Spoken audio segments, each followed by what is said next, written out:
जज्बात में गहराई है, अल्फाज में दम है, शायर का असासा तो महज जोर कलम है। जीने का हुनर सबका जुदा है, तो बयां भी जितना भी सुनो देखो पढ़ो उतना ही कम है, उतना ही कम है। उर्दू शायरी की इब्तिदा के बारे में जब भी कुछ कहा या लिखा जाता है तो अमीर खुसरो का नाम सबसे पहले लिया जाता है। वही अमीर खुसरो जो उर्दू और फ़ारसी के मशहूर शायर, एक मोतबर मौर्रिख, माने हुए संगीतकार और सूफ़ी मनीष इंसान थे। अमीर खुसरो की माँ हिंदुस्तानी थी और बाप तुर्क। उनकी पैदाइश 1253 ईस्वी में पटियाली में बताई जाती है, लेकिन ख़ुद अमीर खुसरो ने लिखा कि वो दिल्ली में पैदा हुए, जहाँ उनके नाना दरबार में रावत अर्ज़ के ओहदे पर मामूर थे। अमीर खुसरो की पैदाइश, उनकी परवरिश और तालीम व तरबियत सब दिल्ली में ही हुई। मुख्तलिफ उलूम व फ़नून हासिल करने के साथ साथ वो बचपन से ही शायरी भी करने लगे और बाद में एक फ़ारसी शायर की हैसियत से उनकी बड़ी कदर अफजाई हुई। अमीर खुसरो नाम है एक नाबिगायर रोज़गार शख्सियत का। बिलाशुबा इतना बड़ा जीनियस सदियों में जाकर पैदा होता है।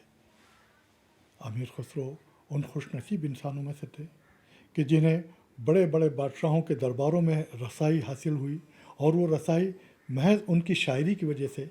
वो फ़ारसी में शायरी करते थे और उनकी शायरी न सिर्फ उस ज़माने की किताबों में महफूज रही हो, बल्कि वो विरसा आज भी हम तक पहुंचता है। दुनिया भर की कम से कम 5 मुल्कों की, 6 मुल्कों की यूनिवर्सिटियों में उनका कलाम आज भी पढ़ा और पढ़ाया जाता है। फ़ारसी के अलावा हिंदवी में भी उन्होंने जो कुछ लिखा, हालांकि हिंदवी ज़बान उस ज़माने में बन रही थी और उसके बुनियाद गुजार शौरा में उनका शुमार किया जाता है, और उनका जो कलाम हिंदवी का है, जो उन्होंने नज़र दोस्तां कर दिया था, उस सीना पसीना होता हुआ वो विरासत हम तक पहुंचता है। लेकिन जिस हालत में भी पहुंचता है वो उसको की बड़ी कदर की जाती है। कव्वाल उनका कलाम गाते हैं, बड़ी बड़ी महफ़िलों में सुनाया जाता है और लोग बड़े शौक़ के साथ उनका कलाम आज भी दोहराते हैं, याद करते हैं। हज़रत अमीर खुसरो ने 13वीं सदी के आखिर और 14वीं सदी के इब्तदाई ज़माने में हिंदवी ज़बान में अनगिनत दोहे, पहेलियाँ, दो सुखने, अनमिल बेजोड़, ढकोसले और गीत लिखकर नज़रे दोस्तां कर दिए। उनकी इन्हीं तख्लीक़ात को अवाम में बेपनाह मकबूलियत हासिल हुई। हिंदुस्तान में अमीर खुसरो को एक लेजेंड की हैसियत हासिल है और अवामी तौर पर उनके बारे में बहुत से क़िस्से मशहूर हैं। उन्हीं में से एक क़िस्सा कुछ इस तरह से है कि एक बार अमीर खुसरो कहीं जा रहे थे।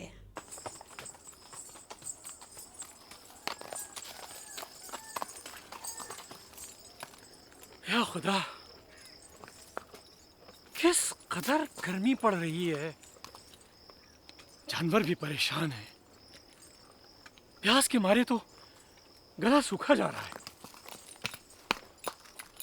ना आसपास कोई बस्ती नजर आती है, ना नदी, ना झरना, ना कुआं, ना तालाब। मैं किधर निकल आया? सामने कोई मुसाफिर है। ए भाई,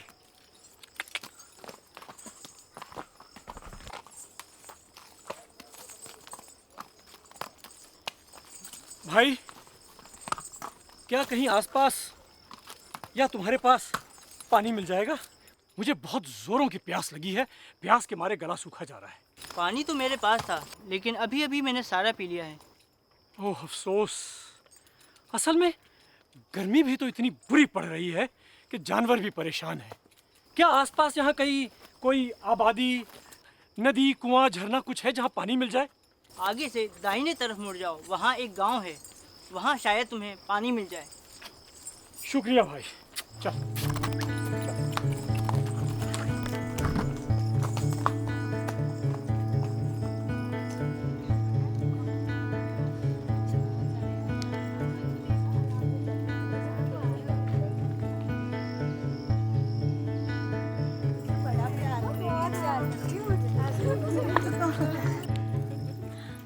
अरे रामकली, तुझे पता है कल मैं अपनी मौसी के साथ हाट गई थी। क्यों रे? बिछवे जो लेने थे मुझे। अच्छा, तो तू जाकर ले आई बिछुए, हमें नहीं बताया वरना हम भी चल लेते। हाँ हाँ, ये तो अकेले अकेले हर एक काम कर लेती है, हमें कभी नहीं बताती। अकेले कहाँ, बताया तो मौसी के साथ गई थी। हाँ तो बोल ना, तो क्या कह रही थी? तुझे पता है कल मुझे कौन मिला? हाँ वही मिला होगा, मूंछों वाला कड़ियल जवान जो इसे देखकर ठंडी सांसें भरता है। चल हट, तुझे तो हर वक्त ही मजाक सूझता है। मैं तो उसे घास भी नहीं डालती, इतना बुरा भी नहीं है वो। उसकी बात भी करती है और बुरा भी कहती है। मन मन भाए मुंह ढलाए। तू हमें मूर्ख तो नहीं समझती गई? 2 रोटी तो हम भी खाते हैं। अरे नहीं नहीं, मैं सच कह रही हूँ। पर वो तो तुझ पे मरा जाता है। मरता है तो मर जाए, मेरी बला से मुझे क्या।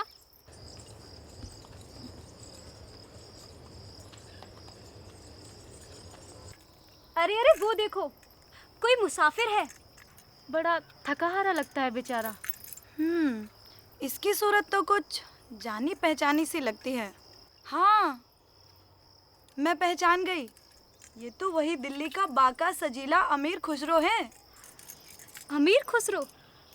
वही जिसकी पहेलियाँ, मुकरनियाँ, हरनमिल सब बड़े चाव से सुनते हैं। तरवर से एक तिरिया उतरी, उसने बहुत रिझाया, बाप का उसके नाम जो पूछा, आधा नाम बताया, आधा नाम पिता पर। चुप, वो देख इधर ही आ रहे हैं।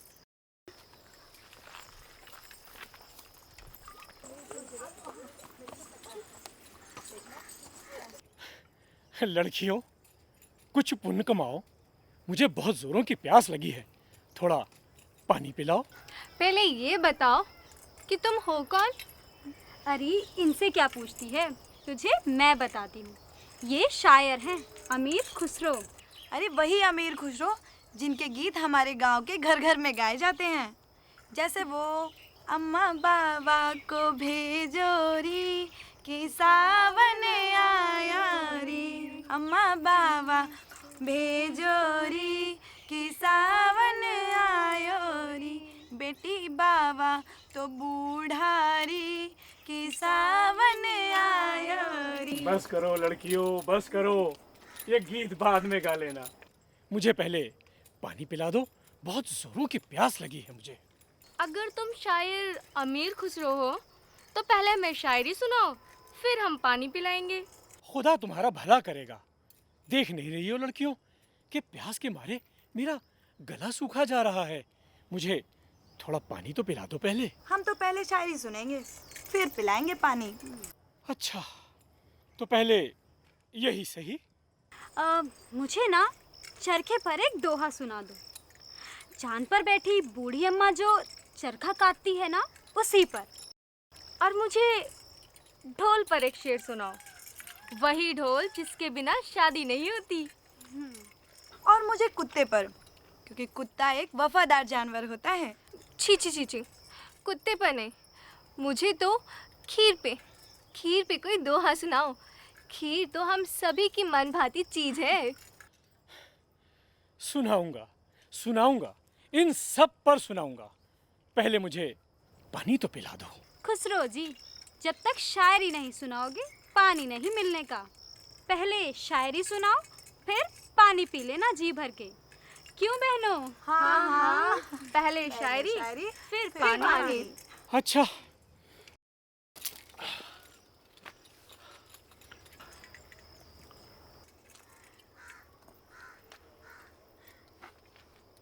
खीर पकाई जतन से,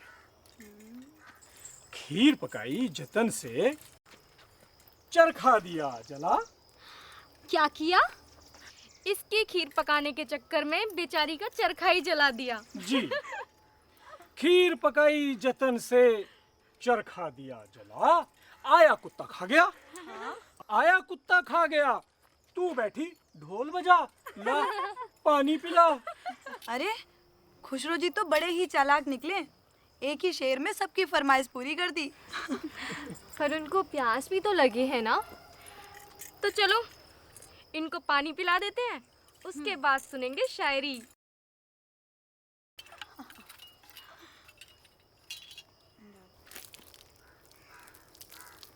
हिंदुस्तान के मुख्तलिफ इलाक़ों में आज 700 बरस गुज़र जाने के बाद भी आवाम में ये तख्लीक़ात बड़े चाव से सुनी और सुनाई जाती हैं, और इन्हीं तख्लीक़ात की बुनियाद पर अमीर खुसरो उर्दू और हिंदी ज़बानों के अदब में एक बड़ा मकाम हासिल कर चुके हैं। अमीर खुसरो हिंदुस्तानी मुश्तरका तहज़ीब या गंगा जमनी कल्चर के एक नुमाइंदे के तौर पर तस्लीम किए जा चुके हैं। अमीर खुसरो ने कई बादशाहों का ज़माना देखा, कई दरबारों से वाबस्ता रहे और कई किताबें तसनीफ़ की।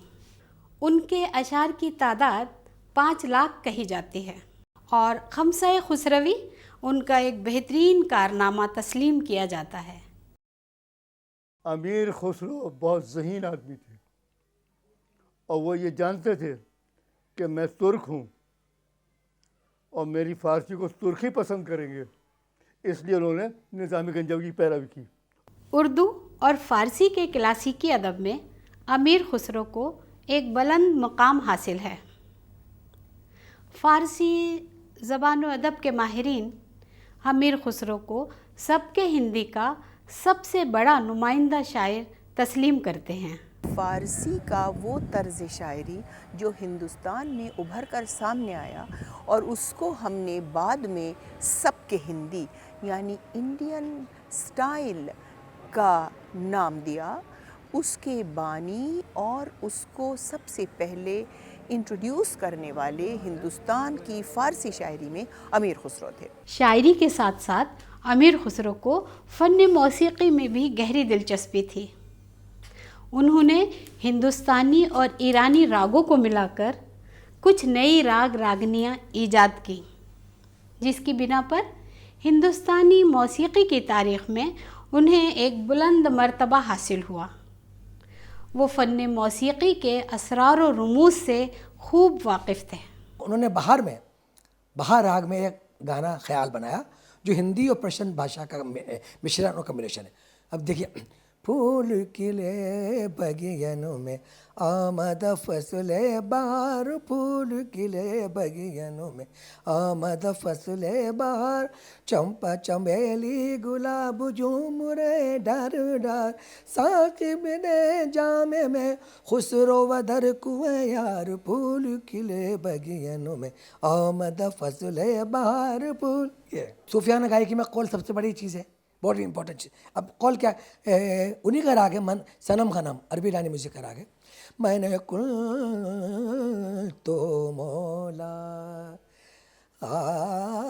फालिउल मौला, मैं कुल तो मौला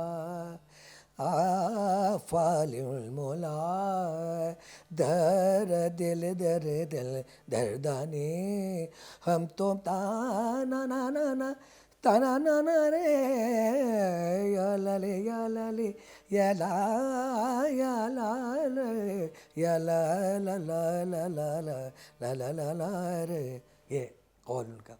अमीर खुसरो अपने ज़माने के सबसे बड़े सूफ़ी हज़रत निज़ामुद्दीन औलिया के मुरीद थे और हज़रत निज़ामुद्दीन भी उनसे बहुत मोहब्बत रखते थे।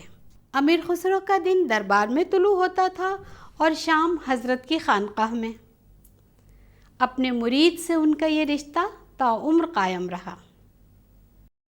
खुसरो ने अपने दोहे और अपने गीत में जिस तरह से अपने पीर व मुर्शिद के लिए अपने जज्बात व एहसासात, अक़ीदत व मोहब्बत का इजहार जिस वालहाना अंदाज में किया है, आप समाअत फरमाएं।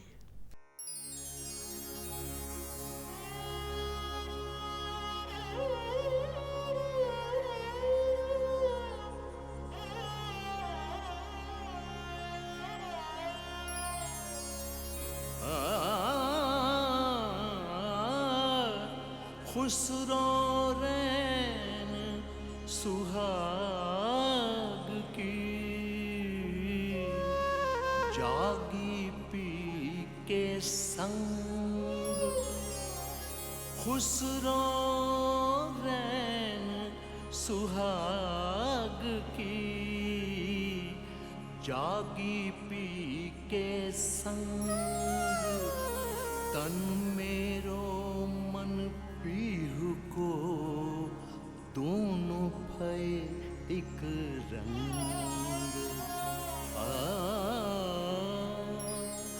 तन मेरो मन पीहू को, दोनों भय एक रंग। छाप तिलक सब छीनी रे मोसे नैना मिलई के। छाप तिलक सब छीनी रे मोसे नैना मिलई के।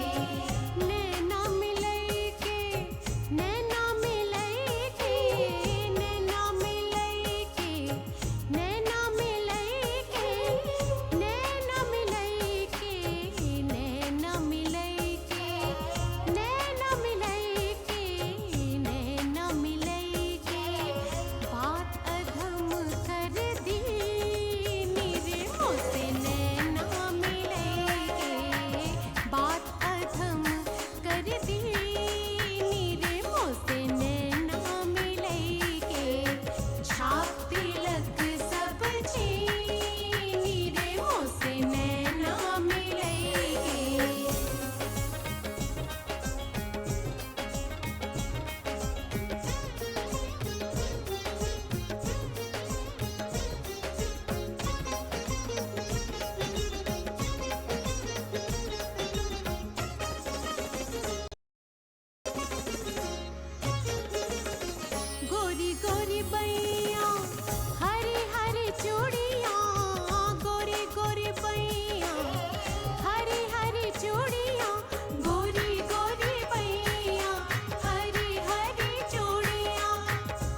एक सीधे सच्चे सूफी मनीष इंसान थे। हज़रत निज़ामुद्दीन औलिया के मुरीद थे और इस हैसियत से भी जहाँ जहाँ ज़िक्र किया जाता है अमीर खुसरो का, वहाँ उनके उस्ताद, उनके पीर व मुर्शिद हज़रत निज़ामुद्दीन का ज़िक्र भी किया जाता है। और जब हज़रत निज़ामुद्दीन का ज़िक्र आता है तो अमीर खुसरो का भी ज़िक्र इस तरीक़े से किया जाता है। और 800 साल गुज़र चुके हैं। हम कई शायरों के मज़ारों को आज तलाश करते हैं तो कहीं नहीं मिलते। बड़े बड़े शायर गुज़रे हैं लेकिन उनके कहीं नामो निशान कायम नहीं। कुछ लोगों के जो कब्रें आज मौजूद हैं उन पर भी जो है सन्नाटे के सिवाय कुछ नहीं मिलता, अच्छी हालत में हमें नज़र नहीं आते। लेकिन जब हम अमीर खुसरो के मज़ार पर पहुंचते हैं तो पता चलता है कि वहाँ रोज़ाना ज़ायरीन आते हैं और फातिहा ख़्वानी करते हैं, अमीर खुसरो को याद करते हैं।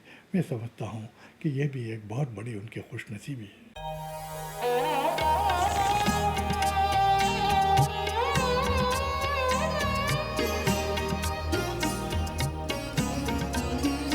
जज्बात में गहराई है, अल्फाज में दम है, अल्फाज में दम है, शायर का असासा तो महज जोर कलम है,